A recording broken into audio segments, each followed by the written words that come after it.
Buen día, bienvenidos a Postdata. Es martes 30 de septiembre, le tenemos las noticias.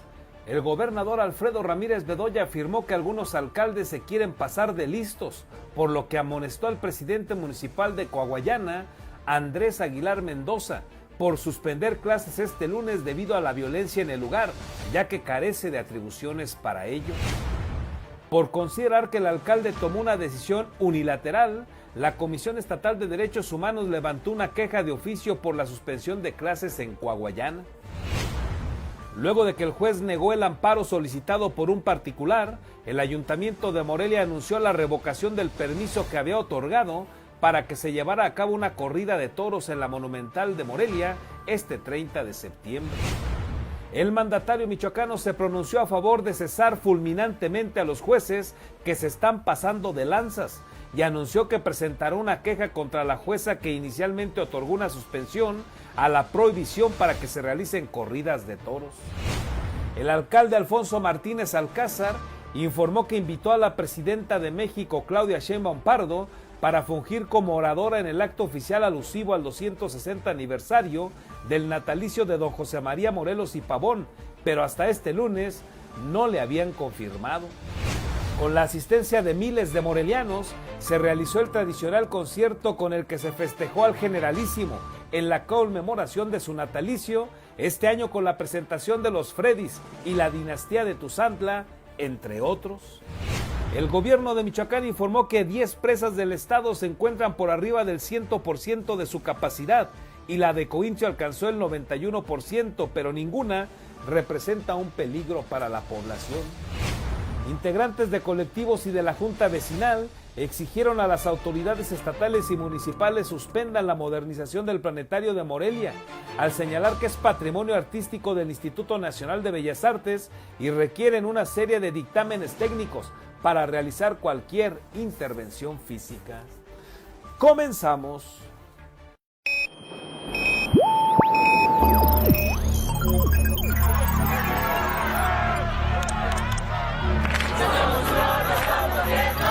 America will again. Alerta. ¡Urgente! ¡Que le denuncie el presidente! Vox FM presenta Postdata, periodismo responsable.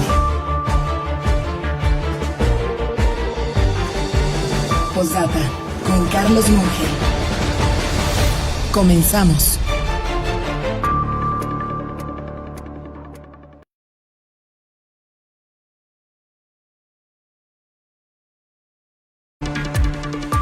Buen día, gracias por estar con nosotros. Qué gusto saludarle en esta mañana de martes. Es martes, es 30 de septiembre.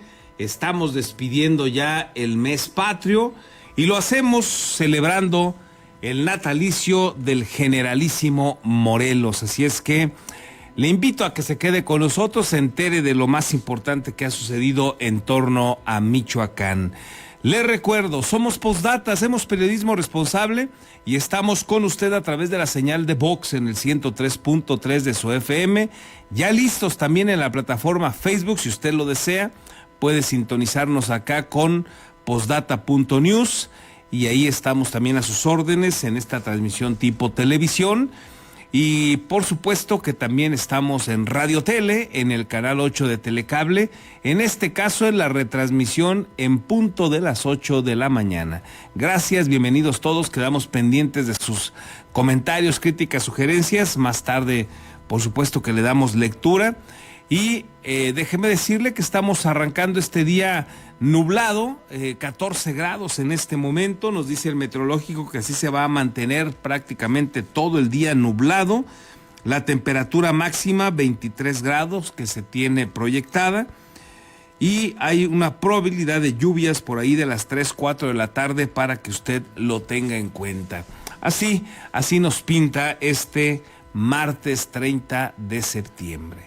Vámonos con las noticias. Mire, el gobernador Alfredo Ramírez Bedoya afirmó que algunos alcaldes se quieren pasar de listos, por lo que amonestó al presidente municipal de Coahuayana, Andrés Aguilar Mendoza, por suspender clases este lunes debido a la violencia en el lugar, ya que dijo el gobernador, el alcalde carece de atribuciones para cancelar las clases. El gobierno de Michoacán amonestó al alcalde de Coahuayana, Andrés Aguilar Mendoza, por ordenar la suspensión de clases este lunes, tras el enfrentamiento que dejó 2 personas muertas y el ataque contra otra, así como el lanzamiento de un dron que no explotó. En conferencia de prensa, el gobernador Alfredo Ramírez Bedoya afirmó que la situación está controlada y la autoridad está obligada a mantener la serenidad y no provocar pánico entre la población, por lo que llamó a los presidentes municipales a pegarse a lo que marca la ley. Los ayuntamientos no tienen la facultad de suspender clases, no pueden suspender clases. Ya se amonestó al presidente municipal, no tiene la atribución de suspensión de clases. La situación está totalmente bajo control. Sí hubo en el Ahijadero un enfrentamiento entre delincuentes, fallecieron 2 personas, pero no tiene atribuciones el presidente municipal para suspender clases en ningún nivel educativo. Entonces, yo mando un mensaje a los presidentes municipales que se apeguen a la ley, a lo que tienen facultad. Ramírez Bedoya aclaró que solo se hizo un extrañamiento al alcalde de Coahuayana, al precisar que luego algunos presidentes municipales quieren pasarse de listos al intervenir en temas para los que no tienen atribuciones. Se refirió entonces a determinaciones que han tomado otros ediles como el Código Rojo, que declaró el edil de Uruapan, Carlos Manso Rodríguez, tras los hechos violentos que se registraron en el municipio, y por lo cual se suspendieron los festejos patrios. Ningún presidente municipal tiene atribuciones para ni decretar códigos rojos, ni suspender clases, ni autorizar corridas de toros, nada de eso, ¿no? Ni de gallos, ni palenques, ni corridos tumbados. ¿Sí se llaman corridos tumbados, no? Sí. Corridos tumbados y narcocorridos. Entonces, está muy claro el tema, nada más que luego se quieren pasar de listos. En el caso de Coahuayana, en un comunicado el ayuntamiento informó de la suspensión oficial de actividades en educación básica, media superior y superior tras los ataques armados del fin de semana. En la publicación se precisó que se tomó la determinación en coordinación con las autoridades educativas correspondientes y que se informaría la fecha en la que se reanudarán. Con las imágenes de Daniel Guillén, reportó para Posdata, Verónica García.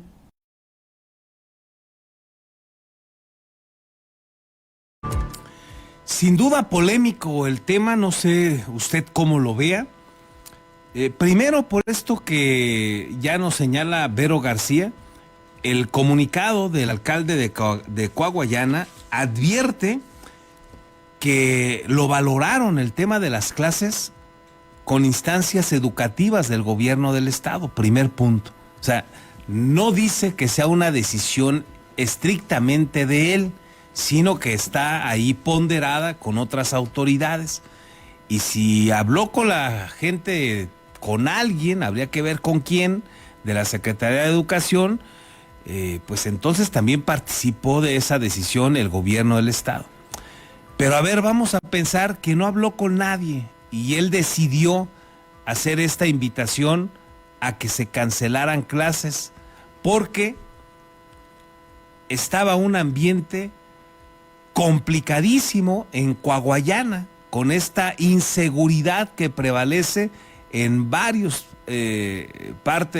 partes del territorio michoacán.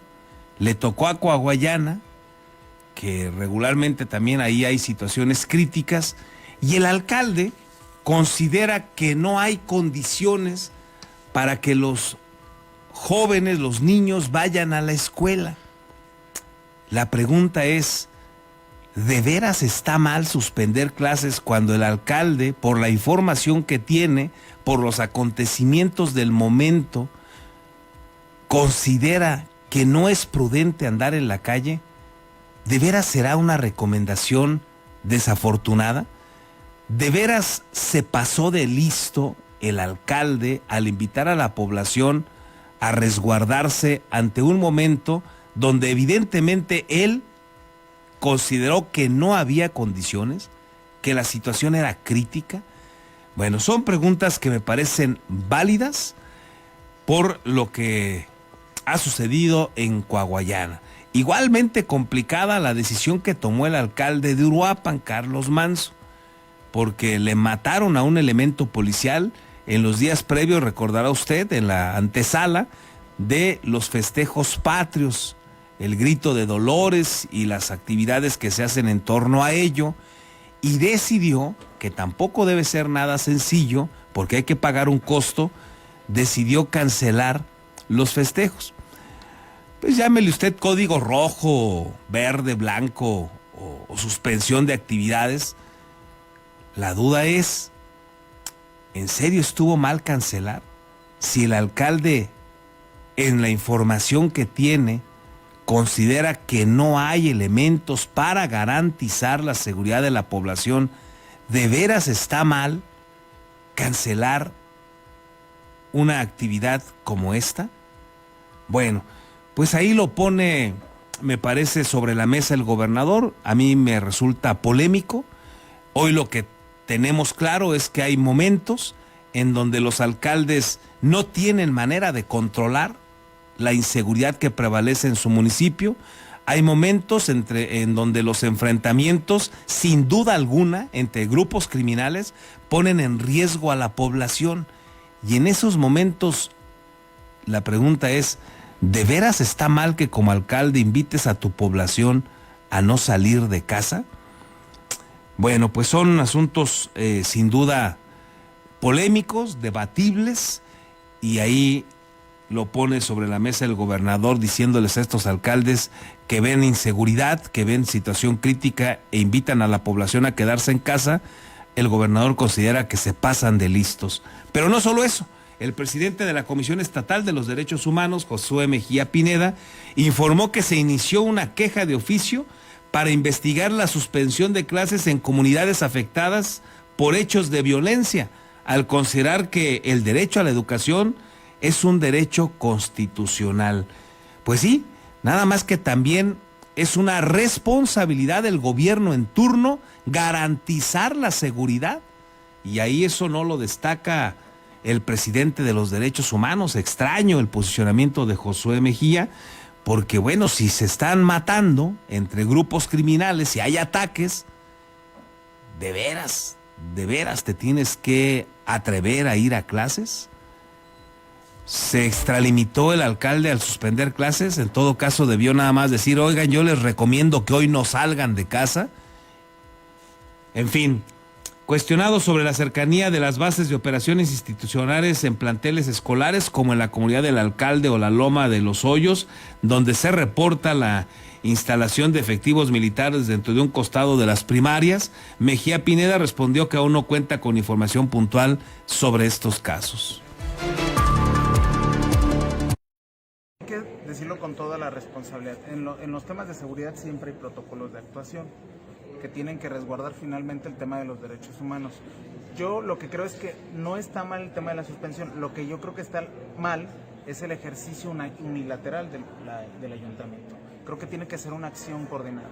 Tú misma lo estás refiriendo, Amanda. Tiene que participar Seguridad Pública, tuvo que haber participado la Secretaría de Educación, pero nuevamente insisto en la declaración que les estoy haciendo.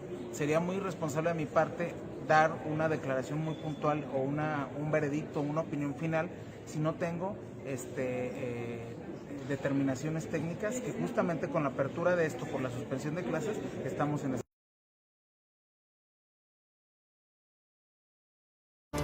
Bueno, pues le faltan elementos al presidente de los derechos humanos, como usted lo escucha, para fijar una postura determinante, pero como lo plantea el alcalde, vamos a intentar hablar con él, pues se supone que tocó base y que no fue una decisión unilateral, como también lo refiere Josué Mejía, que no tiene la certeza. Pero bueno, sin duda polémico el tema, porque me parece que si el alcalde no ve condiciones, está obligado a decirle a su población que no puede garantizar la seguridad con sus elementos policiales y que tampoco aprecia que pueda garantizarla el gobierno del estado o el federal según corresponda. Así las cosas. Los diputados Antonio Carreño Sosa y Conrado Paz Torres se pronunciaron en torno a la suspensión de clases en Coahuayana determinada por el presidente municipal tras los hechos violentos registrados en la región. Carreño Sosa consideró que antes de pensar en sanciones contra los alcaldes que toman este tipo de decisiones, es necesario escuchar a las autoridades locales y a la población que vive estas situaciones en sus territorios. Conrado Paz enfatizó que la seguridad de los niños debe ser prioritaria en cualquier decisión relacionada con instalaciones educativas. Creo que lo importante aquí es escuchar a los municipios. La política pública y la política se tiene que construir desde la base, escuchando a quienes viven las coyunturas y los momentos, que en este caso son los presidentes municipales.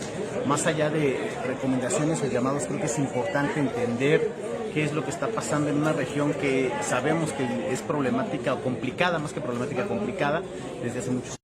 Tengo la oportunidad y tengo la fortuna de conocer muy de cerca al alcalde de Coahuayana, entonces eso es lo que nosotros tenemos que respaldar. Cuando nosotros decimos que respaldamos al presidente municipal es porque sabemos que no es una decisión que se tome de manera unilateral o que es una decisión que se tome arbitrariamente, sino que es una decisión que se toma con base en el consenso, en la situación que se está viviendo, y que más bien nosotros invitamos al gobernador a que sea empático con lo que está viviendo la población de Coahuayana, que sea empático con el propio alcalde y que pues no le sume otra piedra más a lo que él está viviendo en esta situación.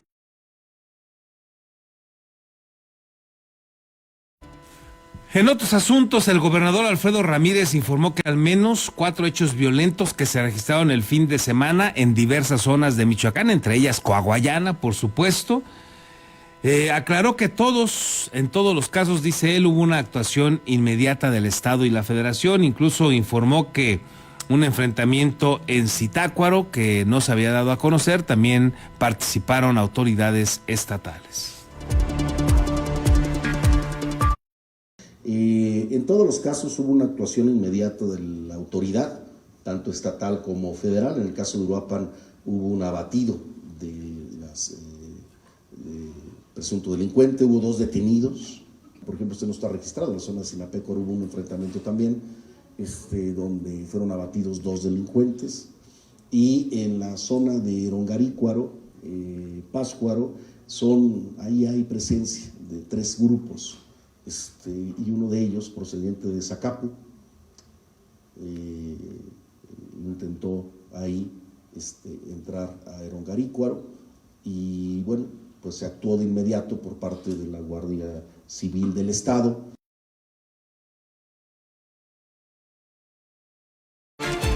Y luego de que el juez negó el amparo solicitado por un particular, el Ayuntamiento de Morelia anunció la revocación del permiso que había otorgado para que se llevara a cabo la corrida de toros en la Monumental de Morelia este 30 de septiembre. El gobierno de Morelia anunció la revocación del permiso que había concedido a Emiliano Villafuerte para organizar una corrida de toros este 30 de septiembre en la ciudad. En sus redes sociales, el presidente municipal de Morelia, Alfonso Martínez Alcázar, explicó que tomó la determinación una vez que un juez federal negó el amparo solicitado y que se conoció de su resolución mediante lista publicada en la página oficial del Poder Judicial de la Federación, con lo cual deja de surtir efectos la suspensión que dio origen al permiso. Previa a la resolución del Poder Judicial, el edil explicó que se autorizó la corrida de toros en respeto a la suspensión judicial y que procedería a cancelarla en caso de que así lo determinara el juzgado. La ciudadanía debe de tener claridad en los hechos y lo claro es decir que yo violaría la ley si aún presentando un amparo no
Bueno, pues ahí está este asunto con el polémico tema también de la corrida de toros. Finalmente se cancela, y ahí la explicación del alcalde Alfonso Martínez del por qué se otorgó en primera instancia el permiso y por qué ahora se cancela tras la decisión final de que no se permite el amparo, de que no se puede llevar a cabo la corrida. Al respecto, el mandatario estatal se pronunció a favor del cese fulminante, así le llamó, a los jueces que se están pasando de lanzas, así lo dijo textual, y anunció que presentará una queja contra la jueza que inicialmente otorgó una suspensión a la prohibición para que se realicen corridas de toros.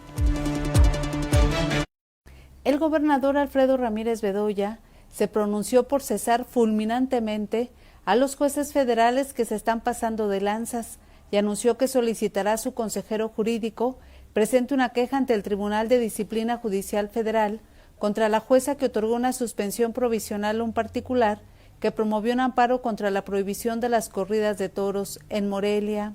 En conferencia de prensa, advirtió que no es posible que los jueces federales sigan con esa actuación luego de que se hizo una reforma y que fueron electos democráticamente. Por eso hicimos la reforma, por eso fuimos a la elección, por eso hay un tribunal de disciplina judicial, y si es necesario, pues habrá que cesar fulminantemente a los jueces federales que se estén pasando de la raya, que estén en las mismas que estaban los jueces anteriores. Solo que ahora vamos a levantar la voz más fuerte, porque los elegimos democráticamente, y hay un tribunal. Previo a que se diera a conocer que un juez federal negó el amparo solicitado por un particular para suspender la aplicación de la Ley de Derechos, el Bienestar y Protección de los Animales, con la que quedaron estrictamente prohibidos los eventos taurinos, Ramírez Bedoya llamó a suspender la corrida de toros, al advertir que podría generar una confrontación. También anunció la determinación del Congreso y de su gobierno de presentar una queja contra la juez del caso. Se va a presentar una queja ante el Tribunal de Disciplina Judicial contra esta jueza por otorgar indebidamente este amparo. Entonces también el Ejecutivo voy a pedir al consejero jurídico que presente la queja ante este Tribunal de Disciplina Judicial Federal, porque hay que actuar. A ver, no podemos seguir con la misma actuación de los jueces federales. Sin atribución en el otorgamiento de los permisos para los eventos, afirmó que toca negar el permiso al Ayuntamiento de Morelia, mientras los jueces federales se hacen bola entre ellos y ponen en duda su actuación ética. Con las imágenes de Daniel Guillén, reportó para Posdata, Verónica García. La presidenta de México, Claudia Sheinbaum Pardo, fue invitada por el Ayuntamiento de Morelia y el gobierno de Michoacán para participar como oradora oficial de la ceremonia conmemorativa por el 260 aniversario del natalicio de don José María Morelos y Pavón, que se realizará este 30 de septiembre en el monumento ecuestre de la capital michoacana. El presidente municipal, Alfonso Martínez Alcázar, informó que hasta ayer por la tarde-noche el equipo de la mandataria federal no le había confirmado su asistencia para este acto cívico y adelantó que en caso de que no venga Claudia Sheinbaum, será él, Alfonso Martínez, quien se haga cargo del discurso oficial en esta ceremonia.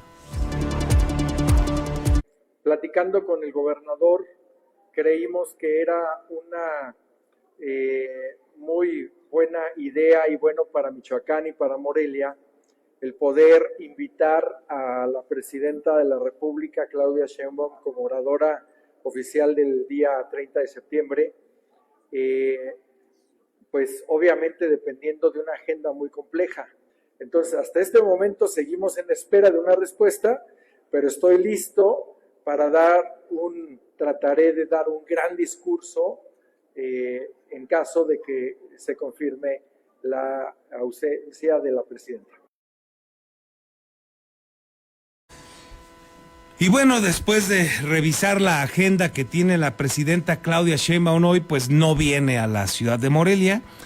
Su agenda estipula que a las 7:30 de la mañana encabezará la conferencia matutina, la clásica, la mañanera del pueblo, como le denomina, y tiene otra actividad programada, pero a las 4:30 de la tarde se señala que va a presidir la Transformación Avanza en Morelos, y esto será en el recinto ferial de Acapancingo, allá en Cuernavaca, Morelos. Así es que no viene la presidenta Claudia Sheinbaum, como fue convocada por el alcalde de Morelia, no hubo ni siquiera respuesta, y entonces le tocará a Alfonso Martínez Alcázar, presidente municipal, hacerse cargo del mensaje con motivo del natalicio de don José María Morelos y Pavón, esta celebración pues importantísima que tenemos aquí en la capital michoacana.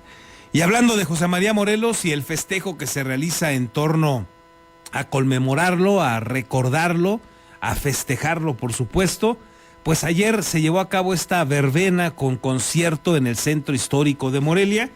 Vamos a conocer los detalles, porque debo decirle que estoy sorprendido de ver las imágenes. Yo no fui al Centro Histórico, pero ahí estuvo Fernando Salgado, nuestro compañero, y me parece que tuvo una asistencia pues bárbara.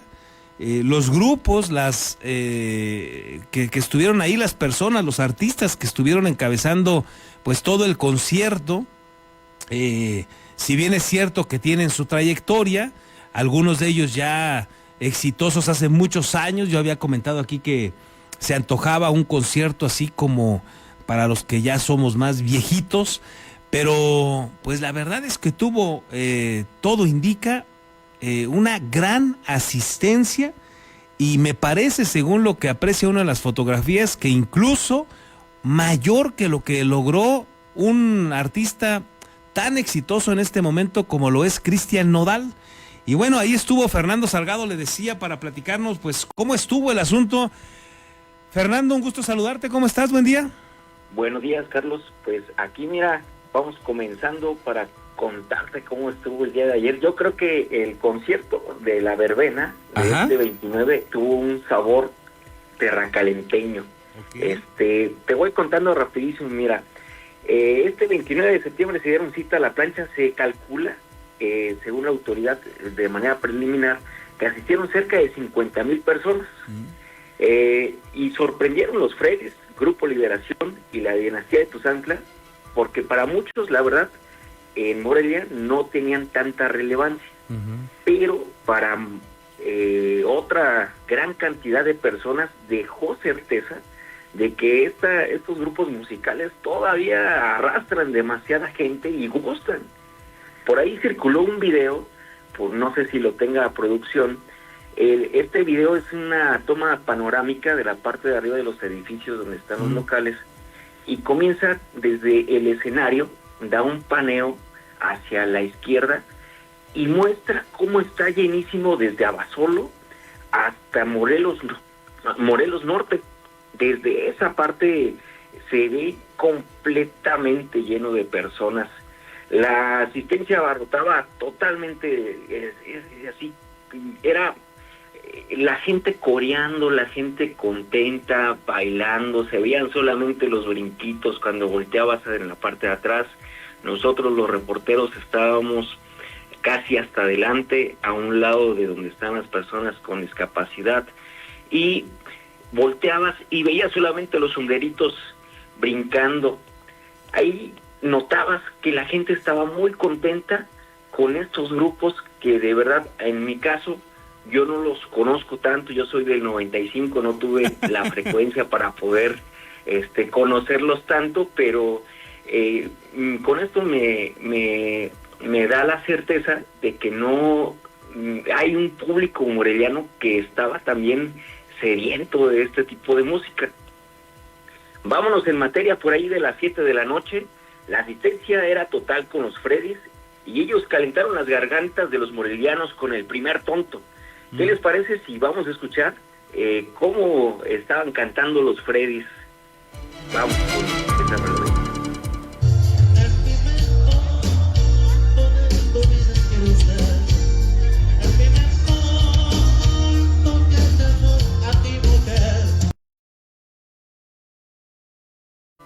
Pues Posteriormente se presentó Claudio Alcaraz, ex vocalista de la San José de Mesillas, y por allá de las 10 de la noche se dio el espacio al Grupo Liberación, que hizo la noche romántica con Ese Loco Soy Yo. Vamos a escucharlo.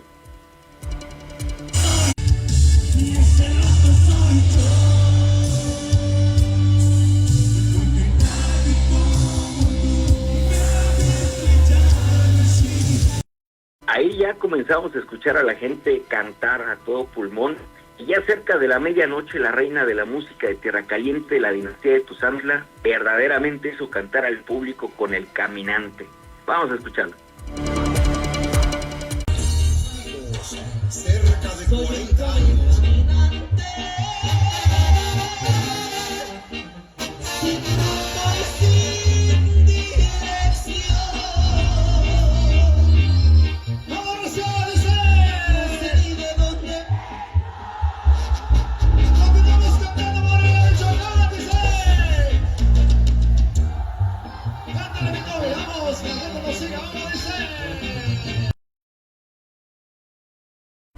Realmente impresionante lo que se vivió ayer en la Avenida Madero, y así se vivió otro aniversario más del natalicio de Morelos. Carlos, es todo de mi parte.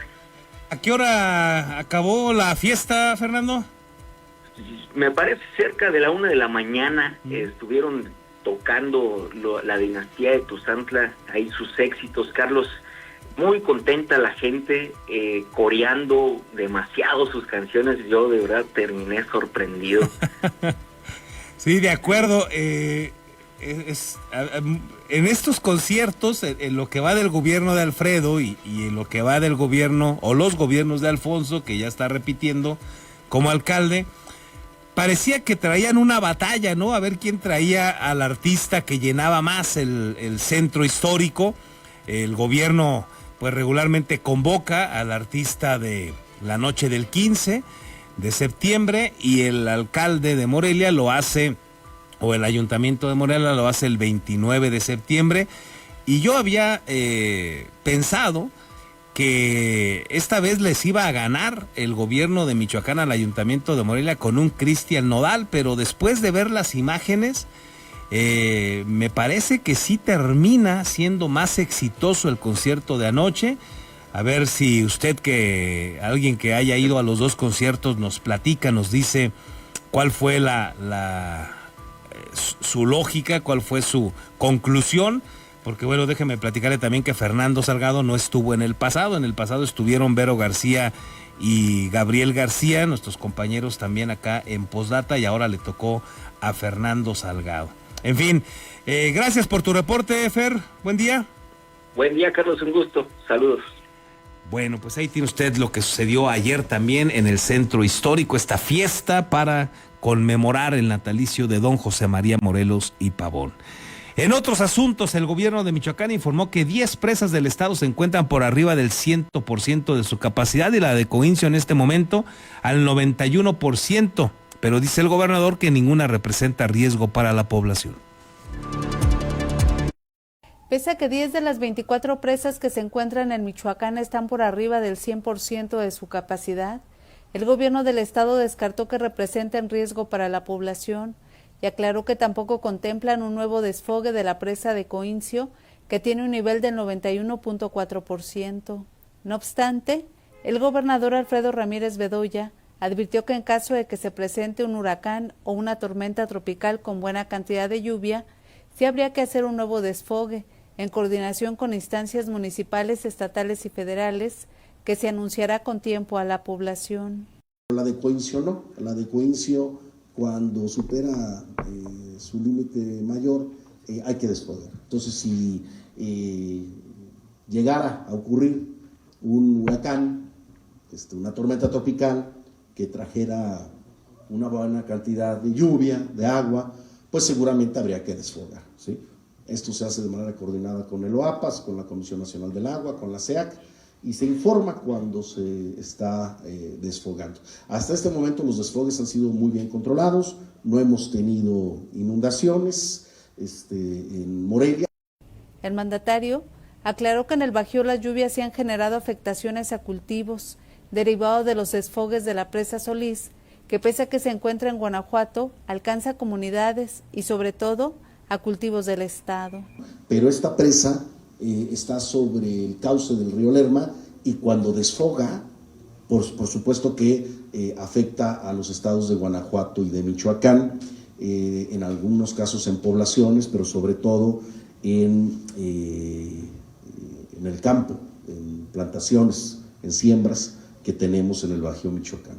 La coordinadora de la Comisión Estatal de Agua y Gestión de Cuencas, Olivia Cázares Arreola, precisó que en promedio las presas del estado registran un almacenamiento del 90.4% y las que superan el 100% son las siguientes: Malpaís en Queréndaro, Melchor Ocampo en Angamacutiro, Tercer Mundo en Senguio, Los Olivos en Tepalcatepec, Sicuirán en La Huacana, Chilatán en Apatzingán, Agostitlán, Pucuato y Sabaneta en Hidalgo, y la Francisco J. Mújica, parte en La Huacana y parte en Mújica, donde desfoga de manera natural. Con las imágenes de Daniel Guillén, reportó para Posdata, Verónica García.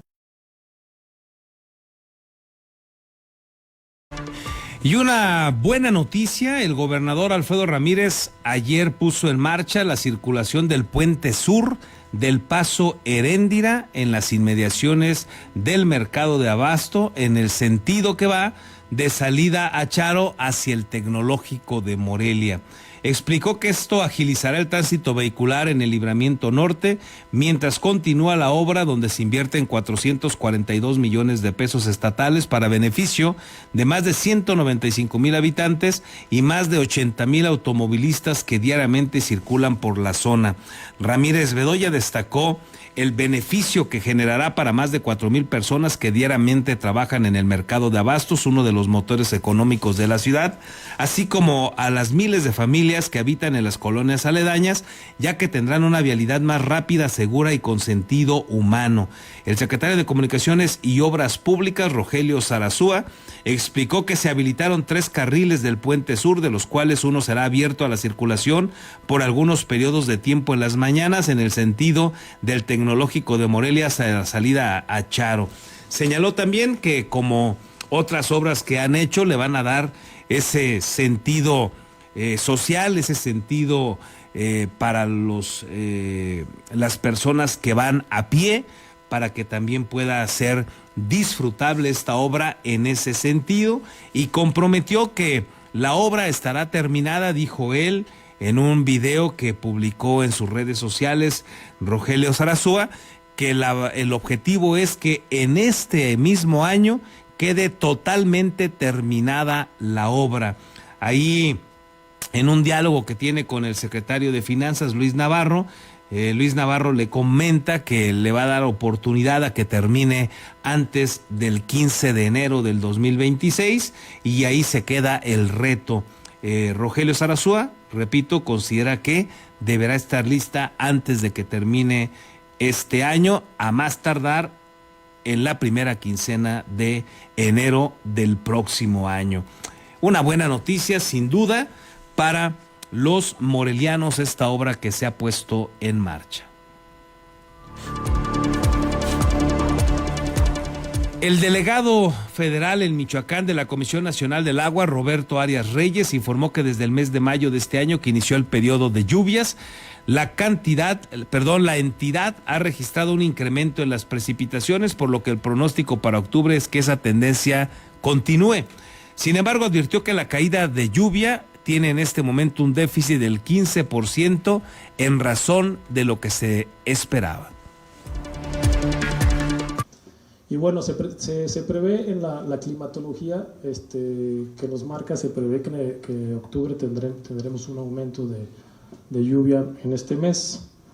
Pero bueno, y en el servicio meteorológico lo que se prevé es que tendremos un déficit en todo el país de lluvias en este mes de 9.20%, y para Michoacán la climatología nos dice que se tendrá 84.7 milímetros. ¿Qué es la climatología? Bueno, pues es como el histórico que se ha tenido cada año, y el pronóstico de lluvia será 71.9, o sea, que estaremos en este mes de octubre con un 15.1 por debajo de lo normal, pero bueno, también esperando que estos ciclones, tormentas tropicales, pues bueno, nos puedan ayudar un poquito. Integrantes de colectivos y de la Junta Vecinal exigieron a las autoridades estatales y municipales que suspendan la modernización del planetario de Morelia al señalar que es patrimonio artístico del Instituto Nacional de Bellas Artes y requiere de una serie de dictámenes técnicos para poder realizar cualquier intervención física.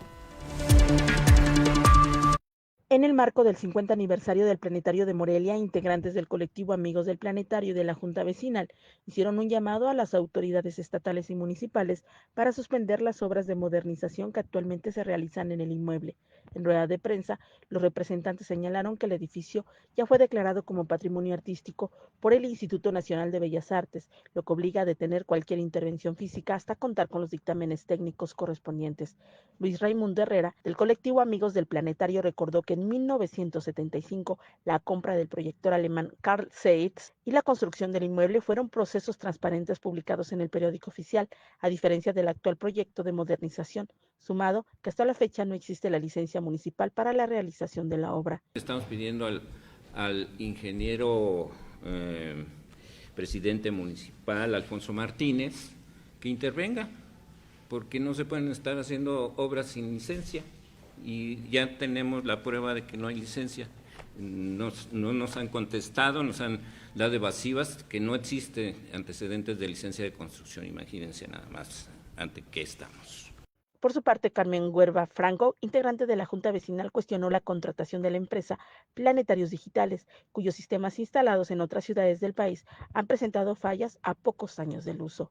Logramos obtener información de otros planetarios que han puesto el mismo sistema de planetarios digitales. Uno de ellos es el del Politécnico Nacional, uno de Torreón y otro de Guadalajara. Los tres, a los 8 años más o menos, desde los 5 empezaron a tener problemas. 5 años de instalado, a los 8 años tronaron.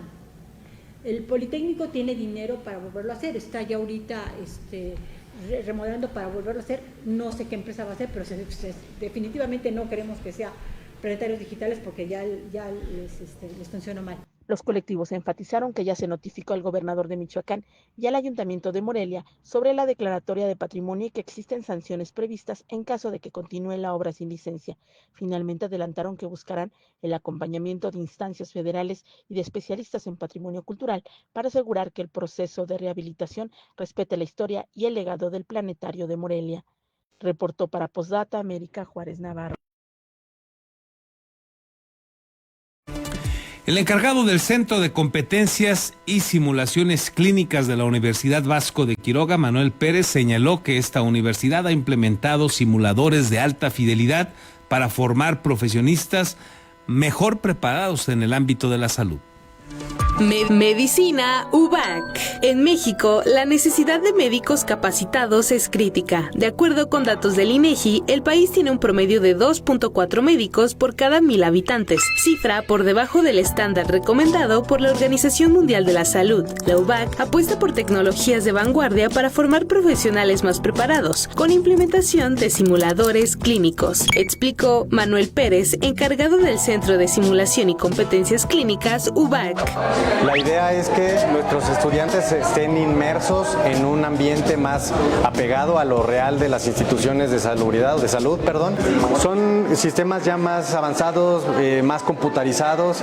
Por ejemplo, respiran, podemos inyectarles medicamentos simulados y responden a los medicamentos los simuladores.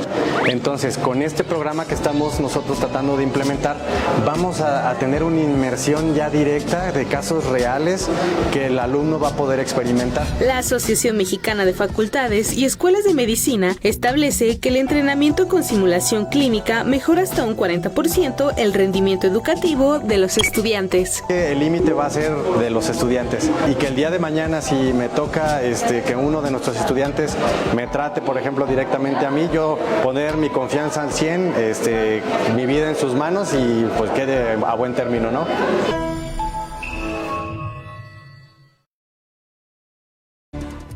En otros temas, el cuerpo de Silverio Villegas, migrante asesinado, recordará usted, durante una redada de Servicio de Control de Inmigración y Aduanas en los Estados Unidos de Norteamérica, fue velado el pasado viernes en su natal Irimbo, en medio pues del dolor indudablemente, la frustración, la impotencia de toda su familia. Silverio tenía 20 años de no ver a su familia, a sus padres y a los 9 hermanos que aún le sobreviven. La esperanza de abrazarlo vivo se desmoronó. Había logrado el perdón migratorio en Estados Unidos de Norteamérica y estaba en proceso de obtener la residencia americana, pero volvió a Irimbo en un ataúd. El féretro, con el cuerpo del más pequeño de los Villegas González, fue recibido en una vivienda humilde de cartón, madera y cemento, en donde su familia señaló. Le pudieron quitar la vida, pero no la libertad. Aquí tenía libertad, pero éramos pobres, recuerda su hermano Jorge Villegas González, quien explica que las carencias económicas fueron la principal razón de su partida. Mira, para nosotros ahorita, como te estaba diciendo, es un trámite bastante difícil. No tanto por lo económico. Nosotros siempre hemos sido pobres y lo vamos a seguir siendo. Pero mi hermano, pues, no hay palabras para decir la falta que nos va a hacer. Su voz se quiebra al describir las contradicciones que enfrentan los migrantes, dejar atrás el calor de la familia para encontrar trabajo, pero también cargar siempre con la incertidumbre de si volverán vivos. La casa a la que se llega por un camino de terracería y que se abre paso entre las milpas se ha convertido en testigo silencioso del dolor que deja la migración. De acuerdo con el INEGI, en 2023 más de 64,000 michoacanos emigraron a Estados Unidos, lo que representa más del 80% de la migración internacional. Tan solo de Irimbo en 2020 se estima que partieron 231 personas en busca de una vida distinta. Silverio fue uno de ellos. Partió a los 20 años con la ilusión de comprarse un carro y trabajar unos años. Cruzó la frontera con esfuerzo, pasó penurias, pero encontró estabilidad como cocinero. En Estados Unidos formó una familia, se casó y tuvo 2 hijos, a quienes cuidaba con dedicación. Desde lejos enviaba dinero a sus padres. Les mandaba a mis padres, todavía pues no tiene mucho, tenía 2 semanas cuando ocurrieron los hechos que les acababa de mandar a mis padres. No les mandaba mucho, pero sí les mandaba para que comieran. Era el apoyo constante, aunque fuera modesto, que lo mantenía unido a su hogar de origen. Su hermana Graciela recuerda que era un niño tímido, un poco consentido porque era el chiquito de la familia. Lloraba cuando lo dejaban en el kinder y siempre prefería jugar en el monte con sus hermanos. Después, cuando a los 20 años se fue para Estados Unidos, me decía, nada más voy por un carro. Su ilusión era solo ir por un carro, a trabajar para tener su carro. Fue difícil, me contaba que fue muy dura la pasada a Estados Unidos. La última vez que habló con ella fue un día antes de su muerte. El jueves 11, su plática entre él y yo era de que Dani se enfermó. Lo había llevado al doctor, lo había llevado al hospital. Incluso tengo una foto donde estaba ahí en el hospital. Pero pues dicen es que no hay mucha medicina ya. A lo mejor nosotros estamos criados también con como con remedios. Y ella me preguntaba, oye, ¿qué remedio te sabes? ¿Qué le hago? Y estuvimos platicando sobre sus hijos.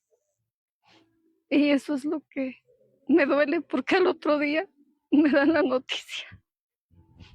Y no lo puedo creer todavía. El día de la tragedia, Silverio había dejado a sus niños en la escuela y en la guardería. Nunca regresó. Su familia cuenta que ya habían advertido que se cuidara, que si la situación migratoria se ponía difícil, regresara a México, pero él se resistía.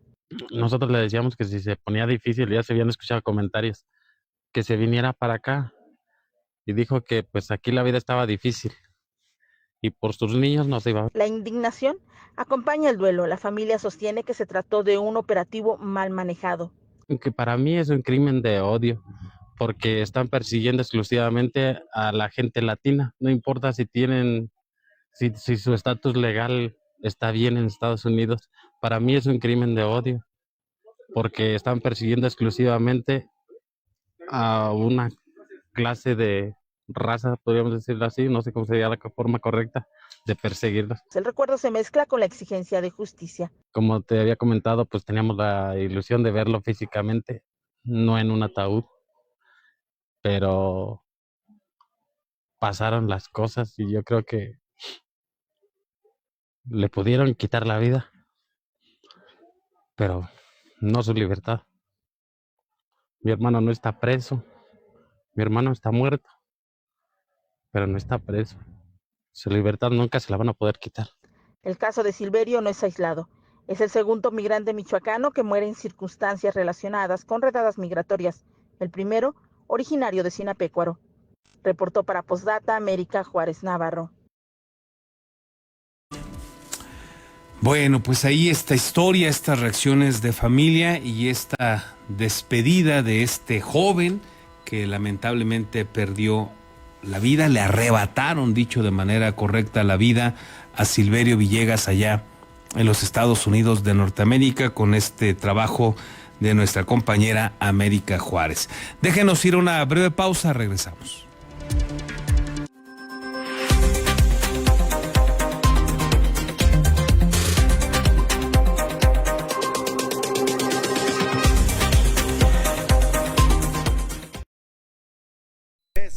Asesoría profesional en seguros. Si necesitas proteger a tus seres más queridos, proyectar a futuro sin que nada te detenga o cuidar de tu patrimonio, estamos a tus órdenes en el número telefónico 4433-184056 o bien en el correo electrónico armando@beskid.com. El licenciado Armando Dueñas Díaz, profesional en asesoría de seguros, espera su llamada.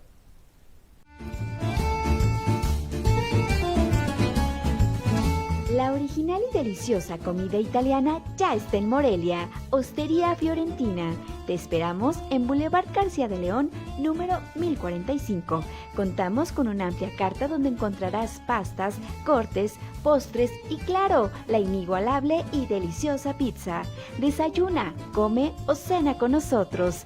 Ven a maravillarte del sabor italiano.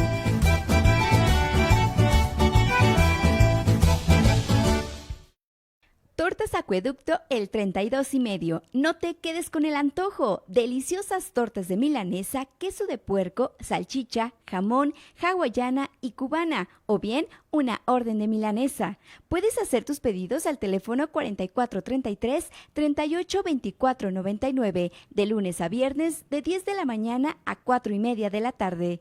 La cobertura para entregar a domicilio está delimitado por la salida Mil Cumbres, salida Charo, La Poza Rica y Avenida Camelinas.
Estamos de regreso, gracias por continuar con nosotros y vámonos con lo que sucede en el ámbito de la seguridad. Ya está listo nuestros compañeros de Red 113, liderados por el amigo Marcos Morales. Mi estimado Marcos, ¿qué nos tienes? Buen día. Mario, muy buenos días, un gusto el poder saludarles. Vamos a comenzar hoy en Morelia. Y es que 3 hechos de violencia se registraron en distintos puntos de la capital. Uno de ellos dejó un muerto, los restantes 3 lesionados por bala. Primero, sujetos armados dispararon contra un joven en el fraccionamiento Villas del Pedregal. La víctima falleció, los homicidas huyeron en un auto negro. Este atentado tuvo lugar en la calle Primera Cerrada de Molibdeno. El fallecido respondía al nombre de José Daniel, de 26 años de edad. Él padeció al menos 3 impactos de proyectil. En el área también fue asegurada una motocicleta con manchas de líquido hemático, la cual pertenece a una empresa de seguridad para la que trabajaba el ahora difunto. Casi de manera simultánea, un sujeto de 55 años de edad, identificado como Ricardo, sufrió un impacto de bala en una pierna, cerca del glúteo, situación que tuvo lugar en la calle privada de Octavio Paz, en la colonia Buenos Aires, aledaña a Lomas de la Aldea. El ofendido fue auxiliado por policías y socorristas, mismos que lo llevaron a un hospital para ser atendido. Apenas minutos después, unos empistolados abrieron fuego contra un hombre y una mujer, esto en un domicilio de la calle Nicolás Bravo de la colonia Juárez. Los atacantes huyeron y los ofendidos quedaron lesionados. El masculino afectado se identificó como Octavio. Él sufrió daños de consideración, fue auxiliado por paramédicos y canalizado a un hospital. En cuanto a la mujer, ella responde al nombre de Marisela. Únicamente padeció un roce de proyectil y no requirió traslado. Se supo extraoficialmente que los criminales tocaron la puerta de la vivienda. La mujer abrió, entonces ellos entraron y los agredieron. Finalmente, pero también Morelia.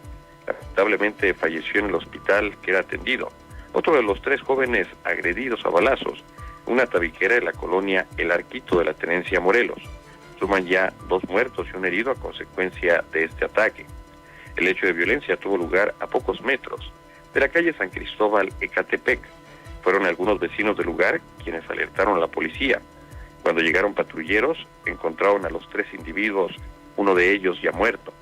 Paramédicos auxiliaron a los sobrevivientes, quienes fueron llevados a unas instalaciones médicas. Sin embargo, uno de los pacientes murió minutos después debido a la gravedad de las lesiones que presentaba.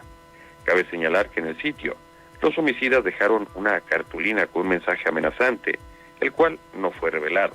Mi estimado Carlos, es la información. Gracias, Marcos. Excelente martes. Quedamos al pendiente. Excelente día para todos. Y sobre todo, gracias a usted por el favor de su atención. Que tenga un excelente día de asueto este 30 de septiembre. Muchas personas lo pueden disfrutar. Ojalá que usted sea de esos casos. Y aquí nos encontramos de nueva cuenta mañana. Gracias y hasta entonces.